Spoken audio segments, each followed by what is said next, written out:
Hello everyone, welcome to our channel Education Hotspot. So here in this video we are going to talk about your subject Urban Sociology. आपका जो ये शहरी समाजशास्त्र topic है MSOE 4 के regarding यहाँ पे हम बात करने वाले हैं। किस तरीके से क्या प्रिपेयर करना है, देखिए आप लोगों ने already available videos I hope देख ली होंगी, नहीं देखी है तो आप प्रोसेस में हैं देखने के लिए। यूट्यूब स्टूडेंट ने यूट्यूब का कंटेंट कवर कर लिया होगा एंड पेड क्लास के स्टूडेंट ने YouTube as well as paid class दोनों का कंटेंट कवर कर लिया होगा, ऐसा मैं मान के चल रही हूँ।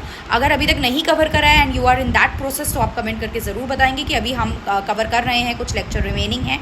तो यहाँ पे आपका जो सब्जेक्ट है अर्बन सोशोलॉजी, तो सबसे पहले इस सब्जेक्ट के लिए देखिए एक तो आप अर्बन सोशोलॉजी का एक मीनिंग और डिफिनेशन अच्छे से याद कर लीजिए, बिकॉज अर्बन सोशोलॉजी का मीनिंग आता है, स्कोप आता है, कुछ भी आता है तो आपको अर्बन सोशोलॉजी के मीनिंग से ही अपने इंट्रो पार्ट को स्टार्ट करना होगा। तो एक प्रॉपर मीनिंग, एग्जाम में सारी चीज़ें आप बना के नहीं लिख सकते हो, तो एक प्रॉपर मीनिंग आपको पहले से ही याद होना is very very very important. Plus आपको एक नाम जो याद रखना है, that is the father of urban sociology, जो कि है जॉर्ज सिमिल, जो शहरी समाजशास्त्र के जनक कहलाते हैं, दैट इज़ जॉर्ज सिमिल। उनका नाम आपको याद रखना है, आप इनको कोट कर सकते हो अपने आंसर्स में। प्लस अगर हम बात करें तो अर्बन सोशोलॉजी के रिगार्डिंग इसका मीनिंग पूछा जा सकता है और स्कोप ऑफ अर्बन सोशोलॉजी भी आपसे पूछा जा सकता है। इसके अलावा अर्बनाइजेशन जो टॉपिक है, शहरीकरण जो टॉपिक है, अर्बनाइजेशन का सिंपल सा मीनिंग होता है shifting from rural area to urban area, गाँव से आके शहरों में बस जाना, ये आपका अर्बनाइजेशन होता है। तो अर्बनाइजेशन भी आपसे पूछा जा सकता है। प्लस अर्बनाइजेशन का मीनिंग तो हो ही जाएगा, उसके इम्पैक्ट पूछे जा सकते हैं कि जो लोग गांव से शहर में जा रहे हैं इसके प्रभाव क्या पड़ते हैं। अब प्रभाव कहाँ कहाँ पड़ते हैं, देखिए जिस जगह को वो छोड़ के जा रहे हैं रूरल एरिया को, वहाँ पे भी इम्पैक्ट पड़ेगा, जहाँ वो जा रहे हैं जिस अर्बन एरिया में तो अर्बन एरिया पे भी इम्पैक्ट पड़ेगा।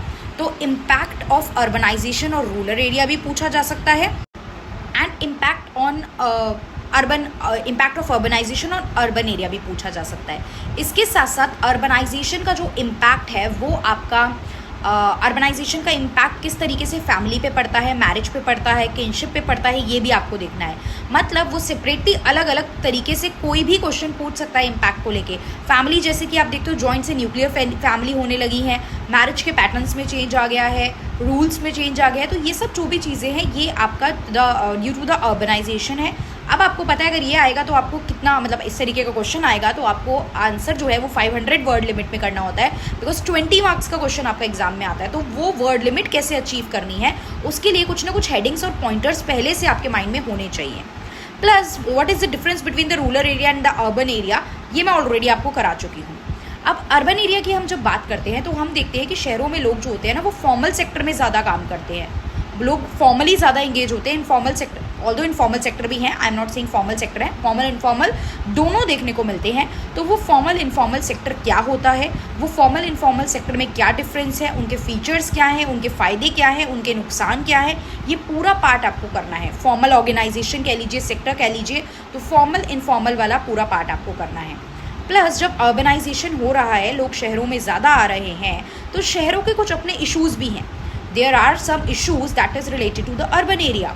तो जब उन इश्यूज़ की बात करेंगे तो हम देखते हैं शहरों में लोग बहुत ज़्यादा आ गए हैं, तो यहाँ बहुत कंजस्टेड हो गई है चीज़ें, तो स्लम्स बनने लगी हैं। छोटी छोटी जगहों पे आप ज़्यादा से ज़्यादा रूम्स बनवा रहे हो।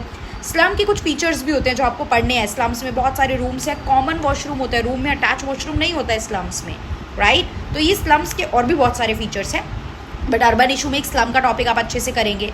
पुवर्टी एक टॉपिक, गरीबी जो होती है, गरीबी वाला टॉपिक हम अच्छे से करेंगे। प्लस अर्बन पुवर्टी की बात करेंगे। देन इसमें आपको ये भी देखना है कि किस तरीके से ये जो अर्बनाइजेशन है, जो लोग शहरों से गांव की तरफ इतना मूव कर गए हैं, वो इंफ्रास्ट्रक्चर को इम्पैक्ट करता है और एनवायरनमेंट को इम्पैक्ट करता है। मतलब अर्बनाइजेशन का इम्पैक्ट एनवायरनमेंट पे किस तरीके से पड़ता है, ये क्वेश्चन भी बन सकता है। ये भी आपको सेपरेटली इसके पॉइंटर्स माइंड में रखनी है। इसके अलावा आपको अर्बन प्लानिंग का कंसेप्ट माइंड में रखना है कि अर्बन प्लानिंग एक्जैक्टली क्या होता है। आप देख रहे हो इशूज़ हैं अर्बन एरिया में कितने सारे, तो उन इशूज़ को एड्रेस करने के लिए उन इशूज़ को पता होना और इसको कैसे रिजॉल्व करोगे ये सब पता होना ज़रूरी है। तो यही सब चीज़ें तो प्लानिंग कहलाती हैं। तो ये अर्बन प्लानिंग का कंसेप्ट रहेगा। What exactly is urban planning, किस तरीके से अचीव की जाती है, क्या इशूज़ हैं जो आप एड्रेस कर सकते हो, बेनिफिट क्या है अगर आप प्लान तरीके से काम करके चलोगे, तो ये सब अर्बन प्लानिंग में आपका पार्ट आ जाएगा। इसके अलावा आप यहाँ पे थोड़ा सा जो पार्ट देखेंगे वो ये भी देखेंगे कि अर्बन सोशोलॉजी को स्टडी करने की बहुत सारी डिफरेंट अप्रोच हैं। अर्बन एरिया जो होता है वो डिफरेंट डिफरेंट पार्ट में डिवाइडेड होता है, जिसमें आपके बहुत सारे मॉडल आएंगे। सेक्टर मॉडल क्या है, concentric zone model, CBD model, ऐसे बहुत सारे मॉडल्स हैं जो मैंने काफ़ी हद तक यूट्यूब पे भी कवर कराए हैं, और कुछ छूटा होगा तो वो यूट्यूब पे नहीं तो पेड क्लासेस में आपको मिल जाएगा, जो पेड क्लास का पार्ट है।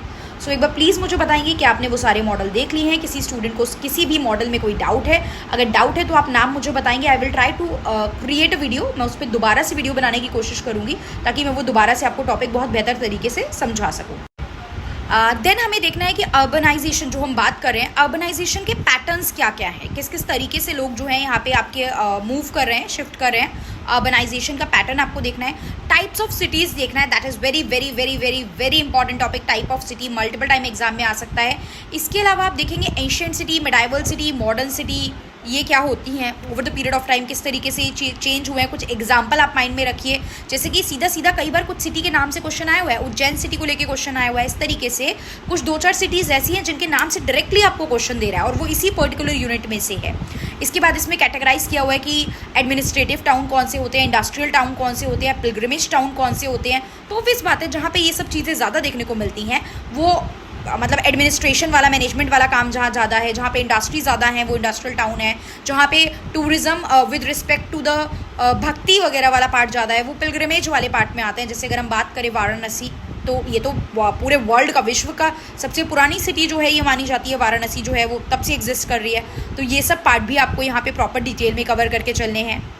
देन एट लास्ट जो आप सम अप कर सकते हो वो आप कर सकते हो मीडिया एंड गवर्नेंस से, and what exactly is rural urban continuum. Yes, सब मैं मान रही हूँ। अगर आप लोग यहाँ तक आए हो तो आप एग्जाम देने वाले हो, आप सीरियस हो, आप चैनल को फॉलो कर रहे हो, चैनल के साथ जुड़े हो, चैनल का कंटेंट देख के चल रहे हो। बट या इस वीडियो को सुनने के बाद बहुत से बच्चे तो ये बोलेंगे जिन्होंने ज़्यादा नहीं पढ़ा है कि सब तो आपने बता दिया और आपने तो सिर्फ बोल ही दिया है टॉपिक, इतना आसान थोड़ी है, आप तो बोल रहे हो, हमें तो ये सब पढ़ने पड़ेंगे, डिटेल देखनी पड़ेगी, कैसे इनको लिखना है, लाइक वर्ड लिमिट अचीव करनी है 500 वर्ड्स की, वो हम कैसे कर पाएंगे। तो वो मैंने ऑलरेडी आप लोग के लिए वो काम करा हुआ है। आप लोग एक बार यूट्यूब वीडियोज़ देख लीजिए, पेड क्लासेस देख लीजिए, सो दैट कंटेंट आप लोगों को समझ में आ जाए। जो नहीं आ रहा है वो हम दोबारा 2-3 बार करेंगे। कुछ और टॉपिक्स है जो मैं रिक्रिएट करने की कोशिश करूँगी। तो जो भी स्टूडेंट MSOE 4 का एग्जाम देने वाला है वो मुझे यहाँ कमेंट में मैसेज करके बताएंगे कि यस हम एग्जाम देने वाले हैं, दिस डेट को हमारा एग्जाम है and we will give the examination, and इतना हमने पढ़ लिया, इतना हमारा रिमेनिंग है, एंड आप लोग चाहते हैं कि मैं ये टॉपिक आपके कवर करा दूं या रिवाइज करा दूं दोबारा से, तो please do mention it in the comment box. जो टॉपिक मैं पढ़ा चुकी हूँ हाँ वो दोबारा सेम नोट से मैं नहीं कराऊंगी, और ना ही मैं ऐसा करूँगी कि वही सेम टू सेम दोबारा। आई विल ट्राई कि थोड़ा डिफरेंट वे से, डिफरेंट पैटर्न से आप लोगों को दोबारा से समझा दूँ, रिवाइज करा दूँ। जो मैंने नोट्स से समझा रखा होगा वो मैं इस तरीके से आपको 1-on-1 समझा दूंगी ताकि आप एक बार दोबारा सुन के समझ के नोट्स को रिवाइज कर सके। कोई ऐसा टॉपिक है जिसके नोट्स नहीं है, टॉपिक ही नहीं कवर है, तो वो भी आप मुझे बता सकते हैं। लेकिन येस, पेड क्लास वाले student paid class and YouTube दोनों देखने के बाद आप मुझे इन्फॉर्म करेंगे। अब यूट्यूब स्टूडेंट को कई बार लग रहा होगा कि कुछ कंटेंट के नोट्स नहीं है, तो do take the screenshot last moment पे। अभी क्या है ना, फाइंड आउट करके सारे नोट्स टेलीग्राम से PDF मैं भी उतना जल्दी आप लोगों को क्विक एंड प्रॉम्प्ट नहीं प्रोवाइड करा पाऊंगी। सो आप लोग एक काम कर सकते हो, टॉपिक्स के स्क्रीनशॉट लो, क्योंकि स्क्रीन वो तो प्रॉपर स्क्रीन ही चल रही है, उसमें कोई डिस्टर्बेंस नहीं है। ऐसा नहीं है कि मेरा फेस आ रहा है तो आप लोगों को प्रॉब्लम होगी स्क्रीनशॉट लेने में। आप स्क्रीनशॉट लेके अपने पास PDF बना के जो है वो रख सकते हैं, सो दैट आपको कंटेंट जो है वो मिल जाए प्रॉपरली। येस, तो I will wait for your response. I will wait कि कितने बच्चे एग्जाम दे रहे हैं, आई विल वेट कि कितने बच्चों ने कितना कंटेंट कवर कर लिया है, and what else you want me to cover with regard to this subject. So all the very best, पढ़ते रहिए। कुछ एग्जाम ही अभी पेंडिंग है तो अच्छे से पढ़ेंगे, एंड जो रिमेनिंग एग्जाम है उनको भी हम अच्छे से क्रैक करेंगे। So that's all, thank you everyone, see you in the next video with the next topic.